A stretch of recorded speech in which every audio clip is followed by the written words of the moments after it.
Hi, today I'm going to turn a Peppermill kit. I turned one a while back where the pin didn't go through the handle, but this is a different style where the rod runs all the way through the handle on top and has a cap on it. But I got it from Craig at ChefwareKits, so I will put a link down below to his website. So let's go ahead and get started. All right, and one other quick thing. I've had a couple of questions on how to find the link to my new channel. It is right below, right down there. If you hit the little more button, it brings up some other links to my website and Facebook and Google+. But then there's a little button right over there, right there. It's a thumbs up. Hit that one too. But okay, let's go ahead and get started. Okay, I just put it in between centers and I'm gonna true it up. I have the speed at 1800 and I'm just gonna use the skew.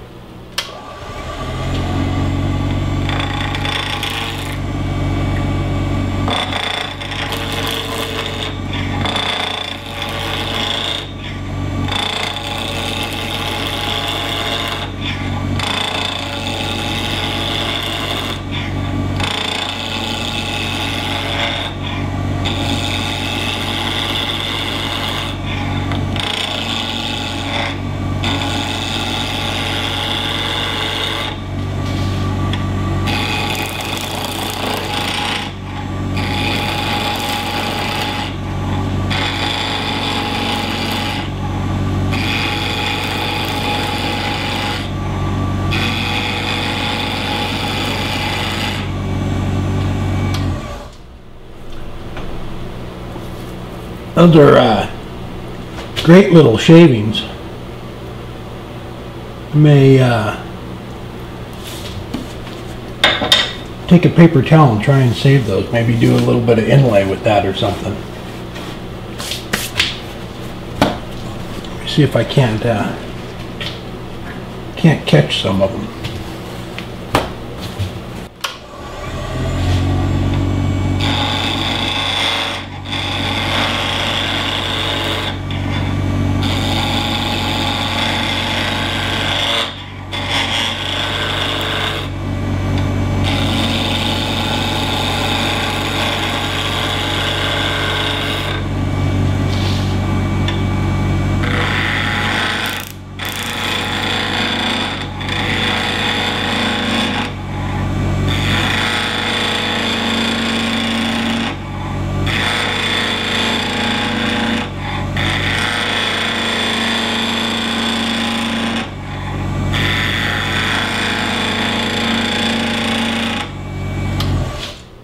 I think that's got a little flat spot on it, but that's close enough to get it into the chuck. All right, I'm going to throw those in a plastic bag and see if we can't do something with that. I might maybe put a groove in a box or something and inlay that in. Put some CA glue in it to fill it in. That might look kind of neat. All right, okay, so the first bit size is 1 5/8 and it goes in 1/2 inch, which is the width of the bit here. So we'll just do that. And somebody reminded me too, when you're pulling this out, hold on to the chuck. So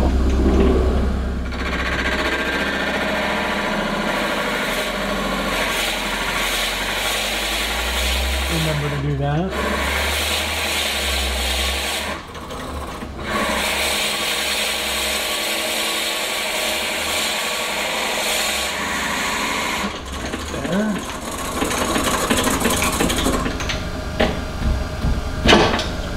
Because if you had it in there and pulled it out and it popped out of the taper there, look at that, it would probably break your piece and start flopping around, but I'll save those too. Okay, and so what I did is I pulled it out away from the shoulder there a little bit, so it's going to drill right up in with the recess here. It's going to come up about right there, and that'll give me enough room for a handle.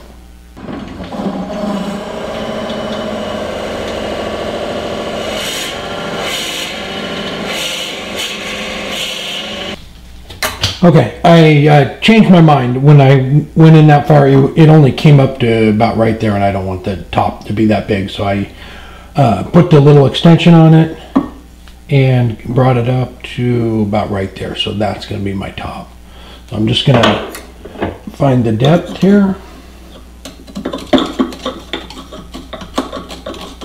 Make sure there's no shavings down in there. So that will be our ball, and it has a, okay, so this will be our top, and it needs to have a little tenon down on it too, so basically it'll be right about there. Okay, I just brought the tailstock back up to support it. I'm going to use my thin parting tool so I don't waste any wood, and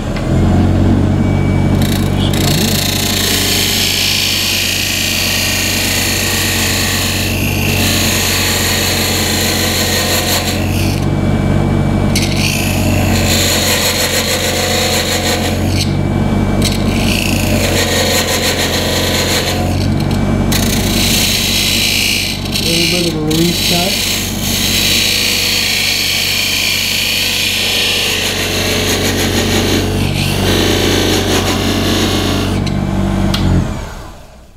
There we go. And I don't want to pop it all the way through. Maybe we'll pull that back and do that.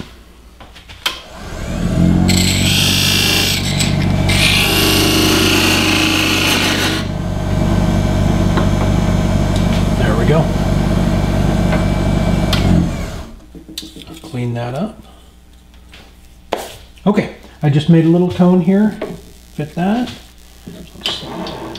Line the tailstock up. So I still need to true it up just a little bit. It's got a little bit of a flat spot right there.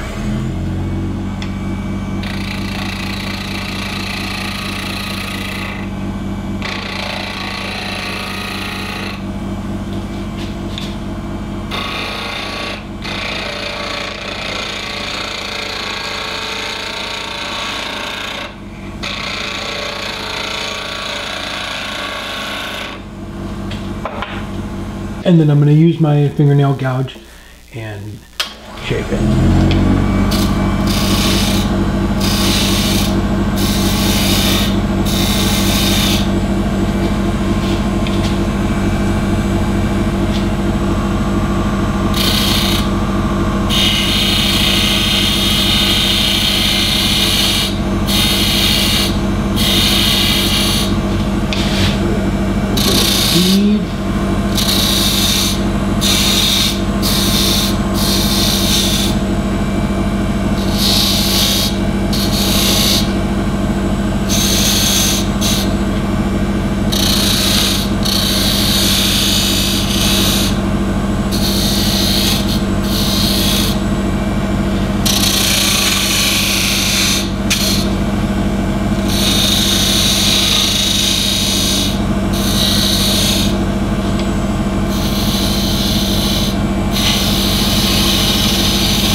now I'm going to sand it, and in order to get that lip, because it comes up there pretty tight, I'll turn it around and bring that cone down a little bit to make sure I can sand up the ends.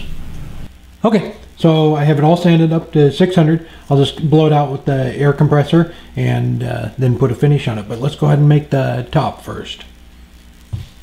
Okay, and then for the top, the hole you drill down through it is 9/32. So I'm just gonna do that real quick. Probably don't even need to have that.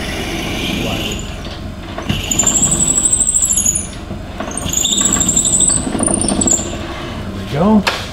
And that centers it, and we can put that in between centers too. And all right, so it needs to have a tenon to fit inside of there. So I'm just going to bring it down on this side, and this will be the top.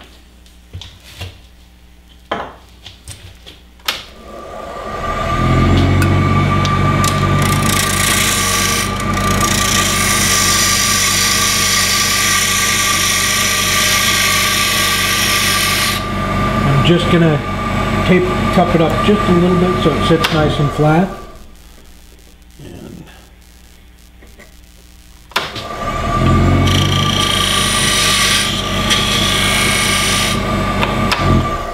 And I'm really close to that spur center, so I'm not going to try and do that while the lathe is on. Really close. Just a little bit.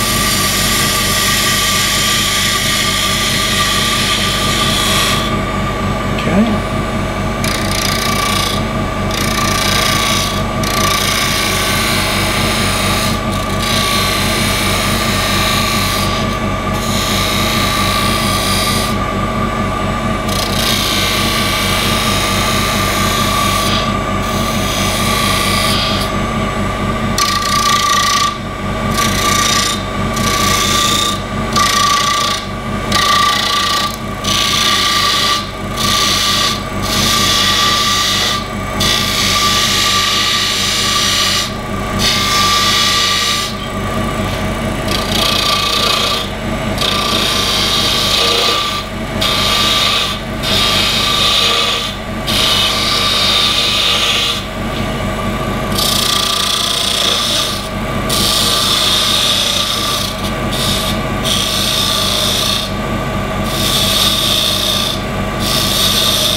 All right, I just wanted to make sure it fit before it sanded. I had to bring that down just a little bit more, but there we go.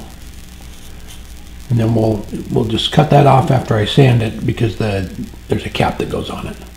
So, all right, I'm gonna dry sand this one again too, and then I'll come back and assemble it. All right, put it all together. The cap just goes on there. The pin or the rod runs all the way through. You just screw it in the bottom there, and there we go. I've never turned this the colored plywood before, but very nice. I like that color too, and it comes in a variety of different colors. And I got it from Craig at ChefwareKits. So I will put a link in the description for his website too. But thank you very much. Beautiful. All right, there we go. I've never turned the plywood before. It turned really nice, and I think it turned out great. I love the purple. This comes in a variety of different colors too, but nice little handle on it, really easy to assemble. It's just a couple of screws there. There's a little plate in there where you screw in to lock the rod, but other than that, it just all slides together. And the wood that comes with it was perfect size and everything. So there we go. And I finished it with, can we see that? Where are we at? Right there, it's soluble oil by General Finishes is what I put on it, and it's food safe. That's why I did that. And I coated the inside of it too with it. But there we go. But thanks for watching, and don't forget to subscribe.